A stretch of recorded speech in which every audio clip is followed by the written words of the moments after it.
Hello students, मेरा नाम है Sonu Kumar. Welcome back to welcome classes. हम लोग ट्रिग्नोमेट्री कर रहे थे, फर्स्ट एक्सरसाइज की कर रहे थे, थोड़ा सा इंट्रोडक्शन लिया था हम लोगों ने इसका। फिर एक बहुत इंपॉर्टेंट जो इसका एक पॉइंट है, जो टेबल आती है, सबसे पहले इंपॉर्टेंट टेबल यही है, ठीक है।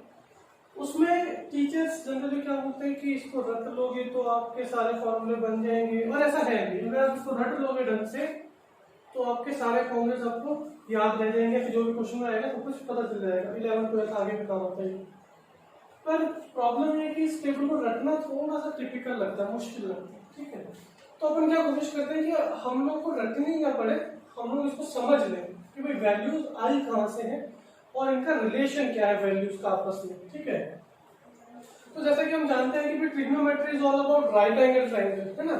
ट्रिग्नोमेट्री सिर्फ और सिर्फ किसके ऊपर बेस्ड है? राइट एंगल ट्रायंगल के ऊपर बेस्ड है।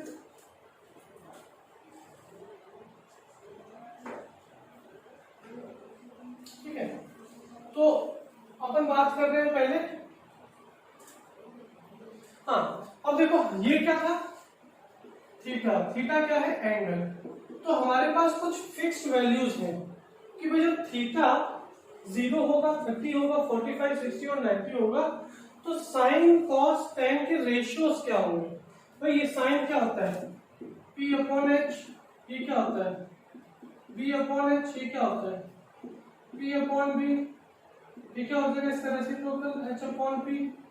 ये हो जाएगा H अपॉन बी। ये क्या हो जाएगा? B upon P। ये सब चीजें हैं।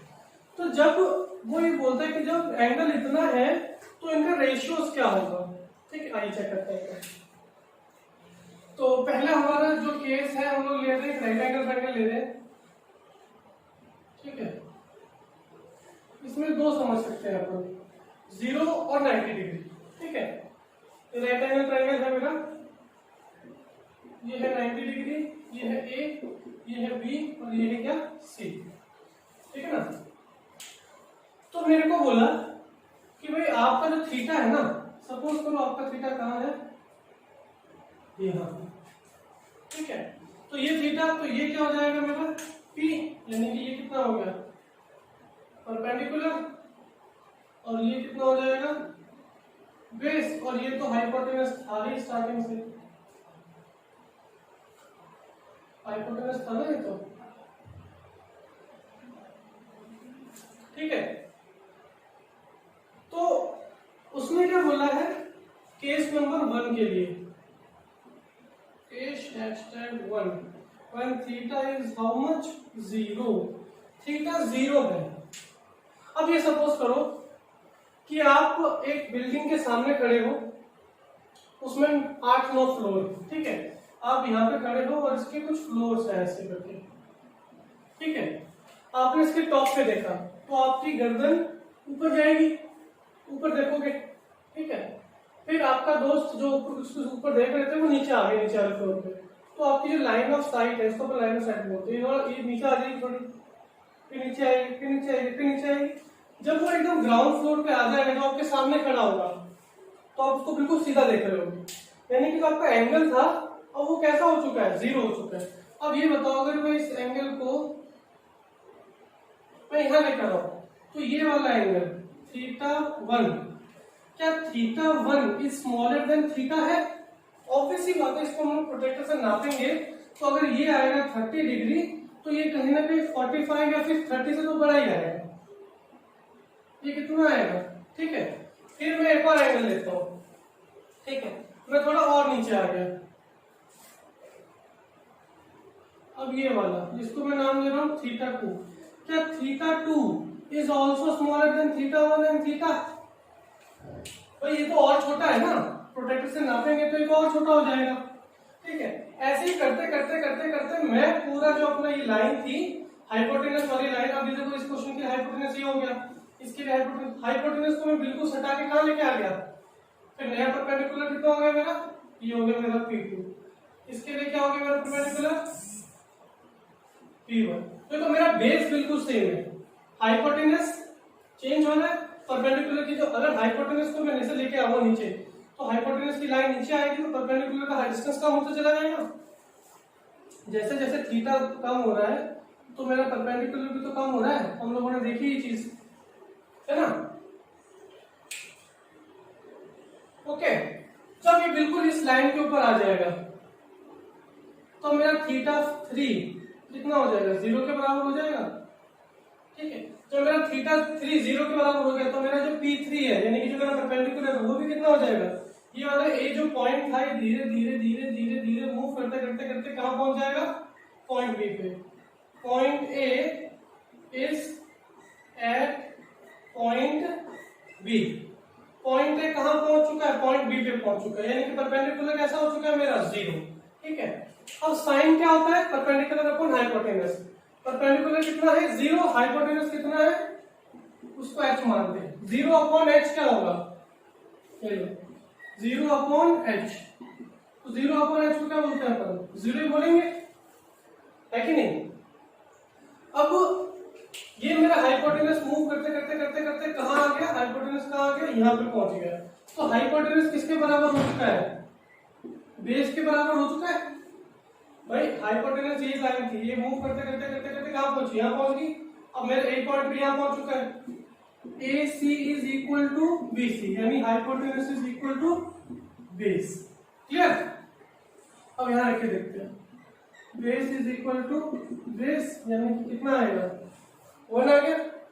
ठीक है, इसको भी रहने दो। ठीक है, तो अपन ने क्या निकाला, फर्स्ट टाइम हम लोगों ने क्या निकाला, हम लोगों ने साइन थीटा की वैल्यू निकाल ली जब थीटा कितना है हमारा 0। एक बार इसको नोट डाउन करो, एक बार वापिस समझ लो फाइनल कि भाई क्या था हमारे पास, थीटा यहाँ था हमारा, ये कितना था, ये हमारा हाइपोटेनस था और ये हमारा परपेंडिकुलर और ये कितना था हमारा बेस। ठीक है, हमने क्या किया, अपने इस हाइपोटेनस वाली लाइन को मूव कराना चालू किया। हमारा ये वाला पॉइंट कैसा था, मूवेबल था, इसको मूव कराना चालू किया तो हमारा हाइपोटेनस एक बार के लिए यहाँ पे आ गया, फिर और मूव कराते चले गए तो यहाँ पे आ गया, ऐसे आ गया। फिर फाइनली क्या हुआ, हमारा ये जो ए पॉइंट था, ए पॉइंट यहाँ शिफ्ट हुआ, यहाँ शिफ्ट हुआ, यहाँ शिफ्ट हुआ, फाइनली वो यहाँ पे शिफ्ट हो गया। तो A point A is at point B पहुंचा, और ये पॉइंट ए मूव करते रहता है यहाँ पहुंचा। तो ए सी क्या था हमारा हाइपोटेनस, बी सी क्या था हमारा बेस, और ए बी कितना था हमारा परपेंडिकुलर। जब ये यहीं पहुंच चुका है तो परपेंडिकुलर तो कितना हो जाएगा हमारा 0, क्योंकि परपेंडिकुलर डिस्टेंस तो कुछ रहा ही नहीं ना, और ए पॉइंट यहाँ है बी के ऊपर ही, तो क्या बोल सकते हैं अपन कि एच बी के बराबर हो चुका है। ठीक है, फिर इन दोनों का इस्तेमाल करके मैंने बोला कि परपेंडिकुलर 0, हाइपोटेनस की जगह एच ले लो, तो 0 अपॉन समथिंग इज 0, तो हमारा साइन थीटा की 0 की वैल्यू तो आ गई। ठीक है, अब इतना समझ में आया। अब सेकंड वाला केस देखते हैं। ठीक है, सेकंड वाले केस के अंदर क्या है, और इस बार 90 डिग्री देख रहे हैं अपन।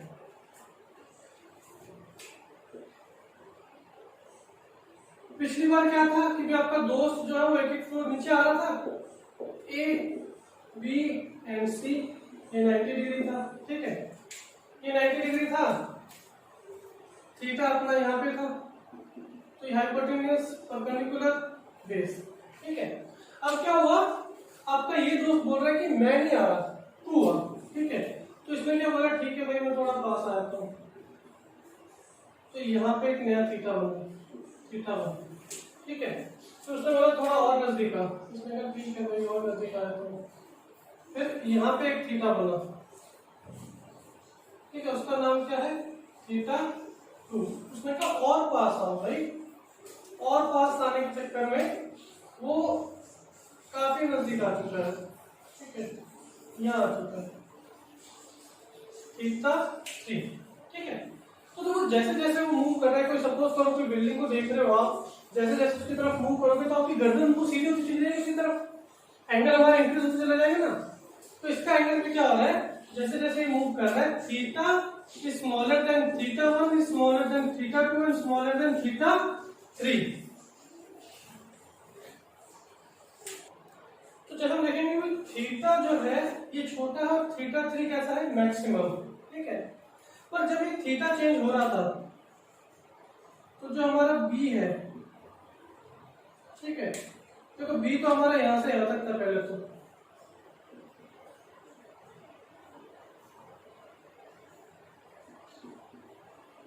हमारा बेस तो हमने यहाँ से यहाँ तक किया था, फिर हमारा बेस चेंज हो गया, जब हमने आगे मूव कर लिया, हमारा पॉइंट सी यहाँ पे आ गया, तो बेस भी तो कम हुआ, उसको ले रहे हैं B1, ठीक है। फिर क्या हुआ, हमारा बेस और कम हुआ B2, क्योंकि पॉइंट सी अब यहाँ पहुंच चुका है, ठीक है। फिर फाइनली हमारा पॉइंट कहाँ पहुंचा, पॉइंट सी यहाँ पहुंचा, तो बेस और कम B3। तो इसमें क्या है, जैसे कि यहाँ पे B3 कैसा है, सबसे कम है, B2 से कम और B1 से कम और सबसे ज्यादा तो B3, ठीक है ना, सिंपल सी बात है। फिर क्या हुआ, मूव करते करते करते करते सी पॉइंट कहाँ पहुंच गया, सी पॉइंट बिल्कुल पहुंच गया बी पॉइंट के ऊपर ही, point C is at point B, ठीक है। जब वो पॉइंट बी पे भी पहुंच गया तो अपना ए बी तो क्या था, परपेंडिकुलर, बी सी क्या था, बेस, और ए सी क्या था, हाइपोटेनियस। भाई पॉइंट बी और सी एक ही जगह पे आ चुके हैं, यानी कि बेस तो कैसा हो गया अपना 0। अब ये हाइपोटेनस था, मूव करते करते ये यहीं पहुंच गया, तो परपेंडिकुलर क्या बन गया, हाइपोटेनस के बराबर ही बन गया।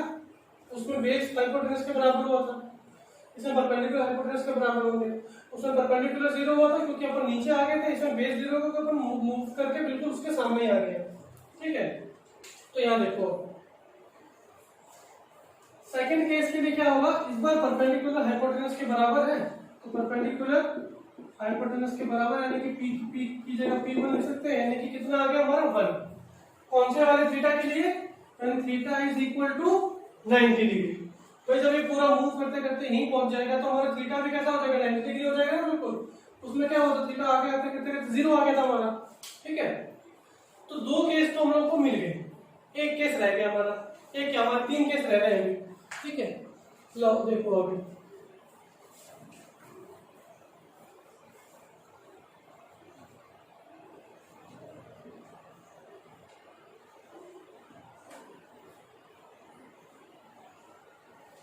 ठीक है। नेक्स्ट ट्रायंगल के लिए जो नेक्स्ट केस है हमारा, उसके लिए हम लोग कर रहे हैं, जब थीटा 30 डिग्री एंड थीटा कितना हो 60 डिग्री, एक इक्विलेटरल ट्रायंगल बना लिया मैंने। इक्विलेटरल ट्रायंगल क्यों लिया, क्योंकि इनके जो एंगल्स होते हैं वो ऑटोमेटिकली कितने होते हैं, 60 डिग्री। मैंने एक A B C D, AD क्या है, वो एक मीडियन है और एक परपेंडिकुलर या फिर एक एल्टीट्यूड भी है। ये तो हम लोग जानते हैं कि भाई एक इक्विलेटरल ट्रायंगल के अंदर एक एल्टीट्यूड ही मीडियन का काम भी कर देता है, ठीक है। तो अगर ये 90 डिग्री है, ये वाला एंगल, ये कितना है 60, और ये कितना होगा 30 होगा। फिर अगर एंगल सम प्रॉपर्टी को फॉलो करें, ये 90 ये 60, तो कितना होना चाहिए 30। ये 90 डिग्री है तो ये हो गया हाइपोटेनियस, ठीक है। अब क्या है, इक्विलेटरल ट्रायंगल था तो मैंने साइड कितनी मानी इसकी 2 है, ये भी 2 है, ये भी 2 है, और हाइपोटेनस भी कितनी है मेरी 2 है, ठीक है। अब क्या है भाई, ये तो 2 है तो पूरी BC के बराबर थी, BC। अब BD जो है, BC का हाफ क्या है BD और DC। भाई अगर ये पूरी 2A है तो हमें पता है कि AD तो क्या है, इसका मीडियन है, मीडियन है यानी कि दोनों साइडें बराबर है, तो ये कितना आएगी A, और ये भी कितना आएगी A, ठीक है। अब अपने को कौन सा ट्रायंगल देखना है, हमको ये वाला ट्रायंगल देखना है, ये वाला ट्रायंगल, ठीक है। इसको एक सेकंड के लिए मैं इरेज ही कर देता हूँ क्योंकि इसका काम नहीं है, ठीक है। जो होगा उसको दोबारा बना लेंगे। ये आ गया मेरा, क्योंकि हाइपोटेनस 2 है, ये A है, ये 90 और ये 60 30 एंगल है, ठीक है।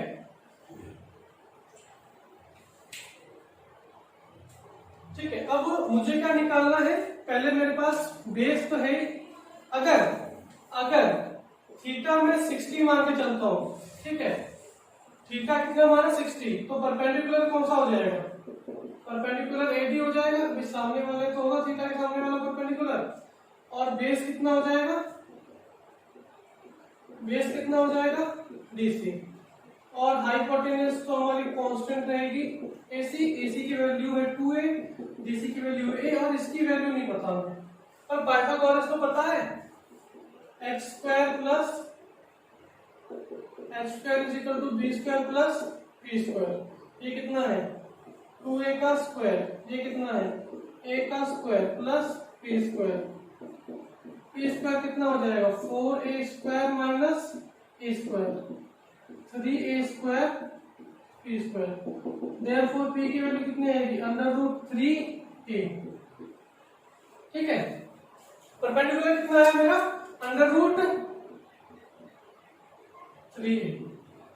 ये मेरा परपेंडिकुलर आ चुका है। ठीक है, परपेंडिकुलर भी नहीं मान लो तो आप साइड मान लो कि भाई मेरी ए डी जो साइड है एल्टीट्यूड जो है वो कितना है अंडर रूट 3a आया है। ठीक है, अब यहाँ पुट कर देते हैं भाई वैल्यू, जो हम लोग थीटा कितना मान के चल रहे हैं 60 थीटा के लिए परपेंडिकुलर कितना है अंडर रूट 3a और हाइपोटेनस कितना है 2a, तो वैल्यू कट जाएगी, यानी कि मैं यहाँ पे कितना लिखूंगा फिर अंडर रूट 3/2, अंडर रूट 3/2। ठीक है, अगर आप बोल दो कि भाई थीटा 60 हो चुका है, थीटा 30 लेते हैं, जब थीटा 30 लेंगे, जब थीटा 30 लेंगे तो परपेंडिकुलर कौन सी वैल्यू हो जाएगी अब ये वाली साइड परपेंडिकुलर हो जाएगी और ये वाली साइड कितनी हो जाएगी बेस। ठीक है, तो लाओ वैल्यू पुट करते हैं, परपेंडिकुलर कितना है a, हाइपोटेनस कितना है 2a, ये वैल्यू कट गई, यानी ये कितनी आएगी हाफ। सिंपल, 4 वैल्यूज आ चुकी हैं, एक वैल्यू बची, इतना मोटा मोटा फिर आगे चलते हैं। चलिए नेक्स्ट अपन देखते हैं 45 के लिए, जब थीटा कितना हो हमारा 45, तो इसके लिए कौन सा राइट एंगल लेंगे, इसके लिए अपन लेंगे राइट एंगल आइसोसेलेस ट्रायंगल, यानी कि ये एंगल तो 90 डिग्री है, आइसोसेलेस यानी कि ये दोनों साइडें बराबर हैं, यानी कि this angle theta is equal to this angle theta, A B C. ठीक है, तो बताओ ये थीटा की वैल्यू कितनी हो जाएगी, एक ट्रायंगल 180 का होता है, 90 यहाँ चले गए, इन दोनों के पास कितना कितना बचा, तो दोनों का सम 90 होना चाहिए और दोनों का सम इक्वल एंगल भी है, तो यानी कि ये 45 होगा और ये भी 45 होगा। ठीक है, तो इसमें आप किधर से भी ले लो कुछ चेंज नहीं आने वाला, अगर आप थीटा यहाँ मानते हो तो परपेंडिकुलर कितना हो जाएगा हमारा ये हो जाएगा और बेस कितना हो जाएगा ये हो जाएगा। ठीक है, आइसोसेलेस ट्रायंगल है इसलिए मैं साइड मान रहा हूँ a, इसको भी मान रहा हूँ a। हाइपोटेनस निकालने के लिए पाइथागोरस का इस्तेमाल करते हैं। ठीक है, परपेंडिकुलर का स्क्वायर प्लस बेस का स्क्वायर, यानी कि a square plus a square यानी कि 2a स्क्वायर, ये अपना हाइपोटेनस का स्क्वायर है, तो हाइपोटेनस कितना आ जाएगा अंडर रूट 2a, सरल है, तो हाइपोटेनस कितना आएगा अपना अंडर रूट 2a। ठीक है, अब साइन के लिए वैल्यूज निकाल कर पुट कर देते हैं। ठीक है, परपेंडिकुलर कितना, परपेंडिकुलर तो a ही है, हाइपोटेनस अंडर रूट 2a है, तो कितना है 1/√2। ठीक है, तो यहाँ पे आप देखना जब साइन 0 है तो वैल्यू 0, और जब साइन की वैल्यू, साइन का जो एंगल है मैक्सिमम ले रहे हैं 90 तो 1। ठीक है,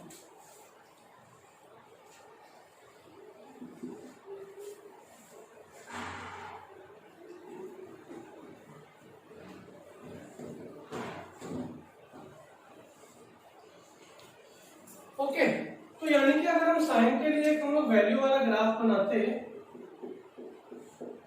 0, 30, 45, 60 एंड 90, तो 0 की वैल्यू से ये 0, तो 0 की वैल्यू से यहां तक जाता है, एंगल बढ़ रहा है और ये क्या है इसकी वैल्यू, यानी कि 0 से कहां तक गया वो 1 तक गया मैक्सिमम वैल्यू। ठीक है, बीच में एक वैल्यू आई उसकी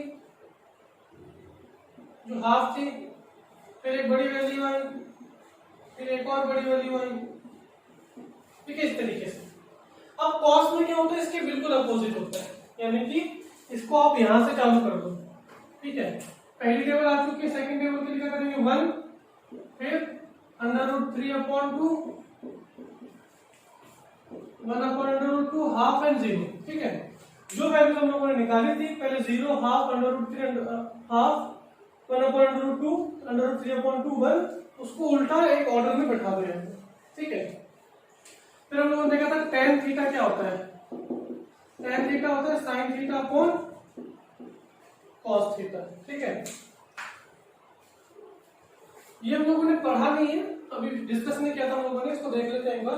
भाई tan थीटा का फॉर्मूला क्या होता है, परपेंडिकुलर अपॉन बेस। ठीक है, ऊपर और नीचे हाइपोटेनस से डिवाइड कर दो। ठीक है, p को भी हाइपोटेनस से डिवाइड कर दिया, बेस को हाइपोटेनस से डिवाइड कर दिया, तो क्या बन जाएगा ये sin theta upon cos theta. ठीक है, बोल सकते हैं ना इसका मतलब इसको।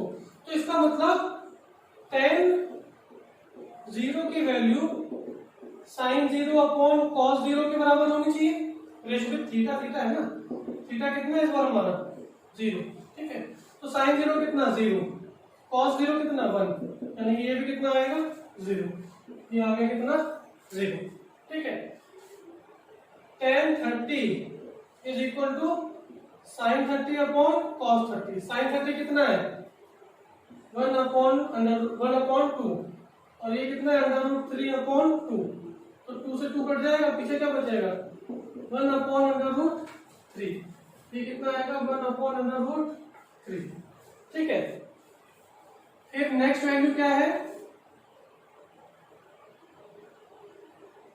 tan 45 sin 45 cos 45। sin 45 कितना होता है, बिल्कुल सेम वैल्यू कट जाएंगे सारी की सारी, क्या बचेगा पीछे 1, तो tan 45 की वैल्यू कितनी हो गई 1।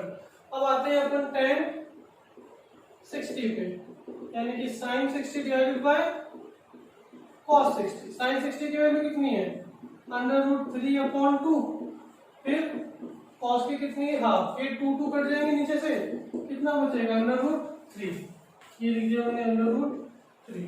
ठीक है, लास्ट है अपने पास tan 90, यानी कि sin 90 माइनस cos 90। sin 90 और cos 90 0। कोई नंबर को हम लोग 0 को किसी नंबर से डिवाइड करेंगे तो 0 तो मिलेगा, पर किसी नंबर को 0 से डिवाइड करने जाएंगे तो वो कैसा हो जाएगा नॉट डिफाइंड, यानी कि इसको हम लोग नहीं पता कर सकते।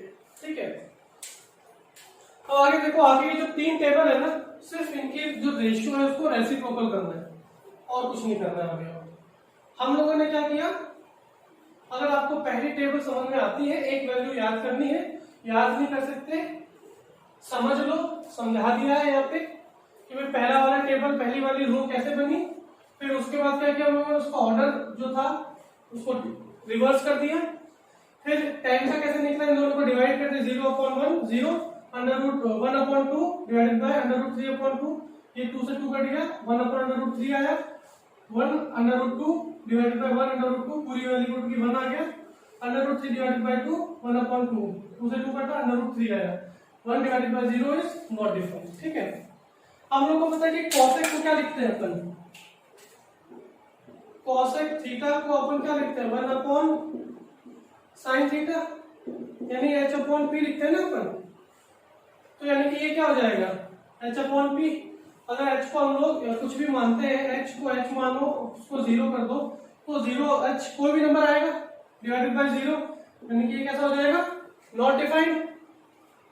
ठीक है, 1/2 उल्टा कर दो 2/1, यानी कि 2, 1/√2 यानी कि √2, 2 डिवाइडेड बाय √3, 1 का रेसिप्रोकल तो 1 ही होगा।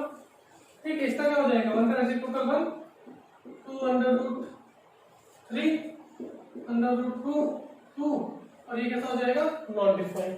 ठीक है, फिर 1/0 यानी कि नॉट डिफाइंड, √3 1, 1/√3 एंड